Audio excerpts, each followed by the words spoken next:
Hello, आज की class में आपका स्वागत है। आज हम स्टडी करेंगे मीजल्स या खसरे के बारे में। ये लेक्चर आप हिंदी में देख रहे हैं। यदि इसी लेक्चर को आपको इंग्लिश में स्टडी करना है तो आई बटन पे क्लिक करें। वहां से आपको इंग्लिश लेक्चर का लिंक मिलेगा या आप डायरेक्ट चैनल को भी विजिट कर सकते हैं। खसरा क्या है? खसरा एक वायरल डिजीज है। यह बहुत ही एक्यूट है और बहुत ज़्यादा संचारी है, संक्रामक है, कम्युनिकेबल है। यदि थोड़ा-सा प्रिवेंटिव मेजर नहीं लिए जाएँ तो बहुत तेज़ी से ये कम्युनिटी में, सोसाइटी में फैल सकता है। आरंभिक तौर पर इसमें देखा जाए तो जो लक्षण उत्पन्न होते हैं वो बुखार, कंजक्टिवाइटिस, जुकाम, खाँसी और रैशेज़ तथा जो ओरल म्यूकोसा है उसके अंदर एक टिपिकल रैश होता है जिसे हम कॉप्लिक स्पॉट कहते हैं। ये इसके पहचान चिन्ह हैं। कॉजेटिव एजेंट, इसका एजेंट कारक जो है वो क्या है? तो जैसा अभी मैंने आपको बताया कि जो मीजल्स है वो एक वायरल डिजीज है। तो ये एक वायरस के कारण होता है जिसका नाम रखा गया है मीजल्स वायरस। और यह वायरस परिवार या फैमिली पैरामिक्सोवायरस का मेंबर है और जीनस जो है वो मोरबिल वायरस है। सोर्स ऑफ इन्फेक्शन, यानी ये संक्रमण कहाँ से फैलता है? तो इसका जो सोर्स है वो पेशेंट होता है। नॉर्मली जो भी बच्चा मीजल से ग्रस्त है वो सोर्स का काम करता है और वहां से ये वायरस स्प्रेड होता है दूसरे बच्चों में। अब ये स्प्रेड होता कैसे है? How it spreads?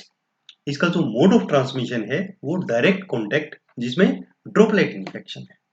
ठीक है, तो ड्रॉपलेट इन्फेक्शन और ड्रॉपलेट न्यूक्लियाई से मीजल्स एक बच्चे से दूसरे बच्चे में फैलता है। और जो बच्चा है वो इन्फेक्टिव रहता है रैशेज अपीयर होने से 4 दिन पहले से लेकर रैशेज अपीयर होने के 4 दिन बाद तक, यानी ये 8 दिन ऐसे हैं जिनमें इन्फेक्शन स्प्रेड हो सकता है। विशेष सावधानी की जरूरत होती है। इंक्यूबेशन पीरियड आप जानते हैं कि जब एक्सपोजर होता है, मतलब जैसे जब वायरस हमारे शरीर में प्रवेश करता है उस दिन से लेकर लक्षण उत्पन्न होने तक का जो समय है उसे हम इंक्यूबेशन पीरियड कहते हैं। मीजल्स में 10 से 14 दिन का इंक्यूबेशन पीरियड होता है। नॉर्मली 10 दिन के अंदर बुखार आ जाती है और 14 दिन के बाद दाने दिखाई देने लगते हैं। तो ये एवरेज है, थोड़ा बहुत अलग-अलग केसेस में कम ज़्यादा 1-2 दिन का फर्क हो सकता है। कैसे पहचानेंगे कि ये खसरा है? पहचान के आधार पर, लक्षणों के आधार पर हम खसरे की 3 स्टेजेस बनाते हैं। Pre eruptive stage, eruptive stage और पोस्ट मीजल स्टेज। अब ये क्या-क्या है इनको हम देखते हैं। प्री इरप्टिव स्टेज, इरप्शन का मतलब होता है दानों का उभरना, अपीयरेंस ऑफ रैशेज। तो रैशेज उभरने से पहले का जो समय है उसे हम प्री इरप्टिव स्टेज कहते हैं और ये लगभग इन्फेक्शन होने के 10 दिन बाद शुरू हो जाती है, जिसमें बुखार, छींक, खांसी आती है, नाक बहती है, रनिंग नोज होता है, रेडनेस इन द आई हो जाती है, लैक्राइमेशन, काफी आंसू लगातार बहते रहते हैं और फोटोफोबिया हो सकता है। तो ये प्री इरप्टिव स्टेज है जो 10 से 14 दिन तक रहती है और 14वें दिन से इरप्टिव स्टेज शुरू हो जाती है। प्री इरप्टिव स्टेज में एक जो टिपिकल लक्षण है वो है कि कोप्लिक स्पॉट का आना। कोप्लिक स्पॉट क्या होता है?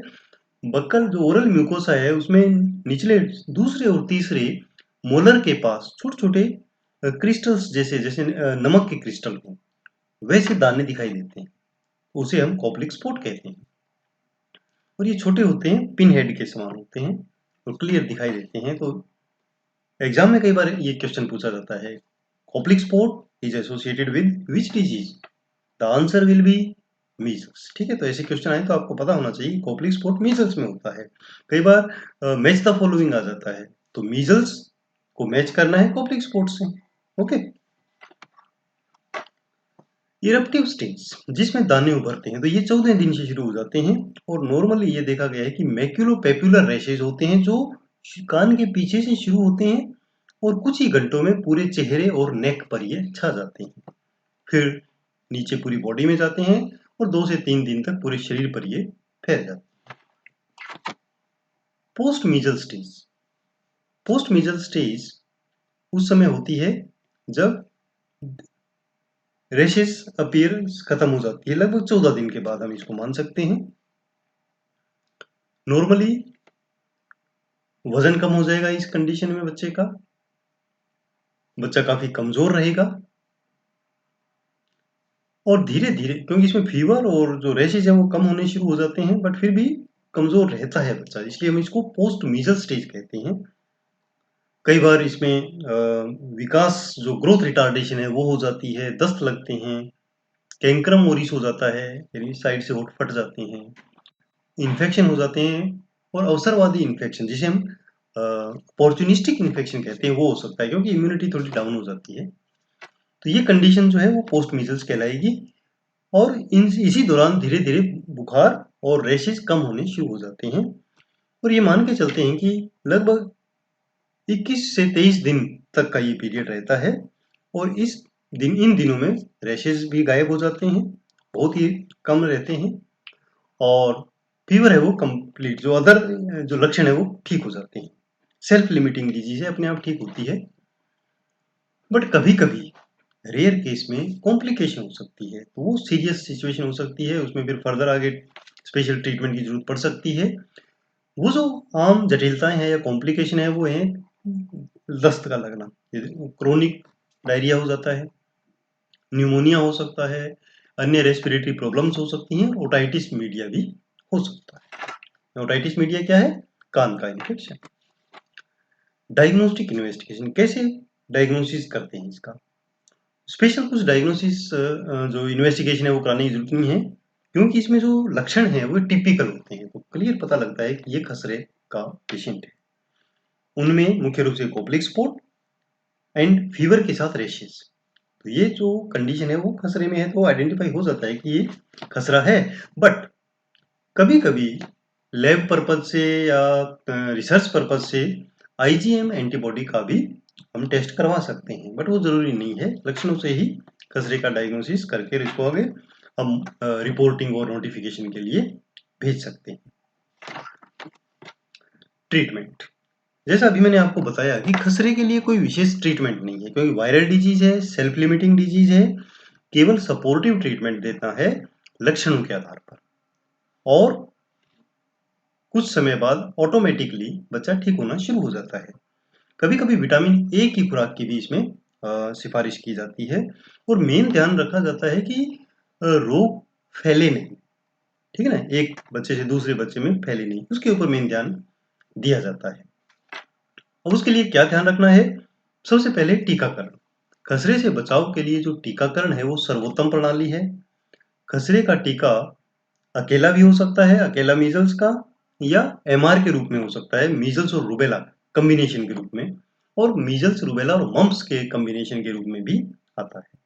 तो नॉर्मली जो पहली खुराक आजकल दे रहे हैं वो एमआर की दे रहे हैं। अकेले मीजल्स का पहले यूज होता था कुछ देशों में, कुछ जगह पर जहाँ भी ये एमआर की जो कैंपेन है वो शुरू नहीं की गई है, तो वहाँ अकेला मीजल्स भी लग सकता है।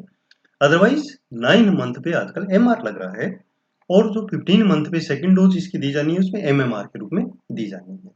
एमआर भी दे सकते हैं अगर अवेलेबिलिटी ना हो तो, और यदि अ, अ, उस स्टेट में, उस कंट्री में वो सिस्टम चल रहा है कि एमआर देना है। ठीक है, डिपेंड करता है कि कैसी अथॉरिटीज ने कैसी वहां पर प्रणाली विकसित की। इसके अलावा स्वास्थ्य विभाग और जो निजी चिकित्सक हैं वो भी, और कोई भी हेल्थ वर्कर स्वास्थ्य शिक्षा दे सकता है। जो हेल्थ एजुकेशन एक स्ट्रॉन्ग मैसेज देता है आम जनता को कि कैसे हम मीजल्स को प्रिवेंट कर सकते हैं उसके बारे में, और सभी बच्चों को मीजल्स का वैक्सीनेशन जरूर हो इसके बारे में स्वास्थ्य शिक्षा देंगे। इसके लिए हम प्रोत्साहित करेंगे। इसके अलावा रिपोर्टिंग, जैसे मैंने आपको बताया कि जैसे ही पता लगे लक्षणों से बच्चे को खसरा है उसकी रिपोर्टिंग की जानी है। रिपोर्टिंग और नोटिफिकेशन, अधिसूचना, इनके द्वारा हम कम्युनिटी में खसरे के स्प्रेड को कंट्रोल कर सकते हैं। इसके अलावा एक उपाय ये भी है कि हम आइसोलेट करें जब तक संक्रामक पीरियड है। जैसा अभी मैंने आपको बताया कि जो रैशेज अपीयर हैं का जो टाइम है उसे 4 दिन पहले और 4 दिन बाद तक जो बच्चा है वो इन्फेक्टिव रहता है, इन्फेक्शन स्प्रेड कर सकता है, तो उस दौरान एक तो उसको स्कूल नहीं भेजें, भीड़ वाली जगह नहीं जाने दें और छोटे बच्चों से थोड़ा दूर रखें क्योंकि उनमें ऑलरेडी इम्यूनिटी कमजोर होती है। तो इस प्रकार हम खसरे के प्रसार को रोक सकते हैं। धन्यवाद स्टूडेंट्स। ऐसे ही उपयोगी वीडियोस देखने के लिए आप चैनल को सब्सक्राइब कर सकते हैं और बेल आइकन जरूर प्रेस करें, तभी आपको नोटिफिकेशन मिल पाएगा। अदरवाइज आपको विजिट करना पड़ेगा चैनल, और फेसबुक पेज को लाइक कर सकते हैं, वहां से भी आपको लेटेस्ट अपडेट का नोटिफिकेशन मिलता रहेगा। अपने नोट्स बनाने के लिए आप विजिट करें mynursingstudents.blogspot.com। यहाँ पर आपको सारे कंटेंट्स मिलेंगे, आप अपने नोट्स बना सकते हैं और फॉलो कर सकते हैं मुझे ट्विटर पर, इंस्टाग्राम पर और Facebook group nursing notes join कर सकते हैं। धन्यवाद। आपका दिन शुभ हो।